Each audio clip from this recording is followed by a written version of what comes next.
ఇంట్లో ఏదైనా అనర్థం జరిగిందా? Everything is in the control of God. ఎందుకంటే నీ దేవుడు సర్వాధికారి. నీ ఆరోగ్యం దెబ్బతిందా? గాబరా వద్దు, మన దేవుడు సర్వాధికారి.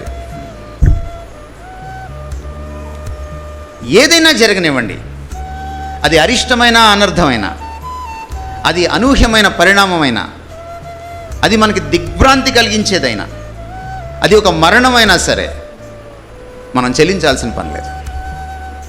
Because everything is in his control. ఆయన చెప్పు చేతల్లో సమస్తం ఉంది.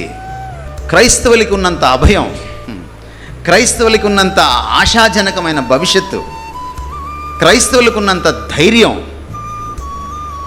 క్రైస్తవులకు ఉన్నంత కాన్ఫిడెన్స్, విశ్వాసం ఈ ప్రపంచంలో ఎవరికి దక్కదు, దొరకదు కూడా.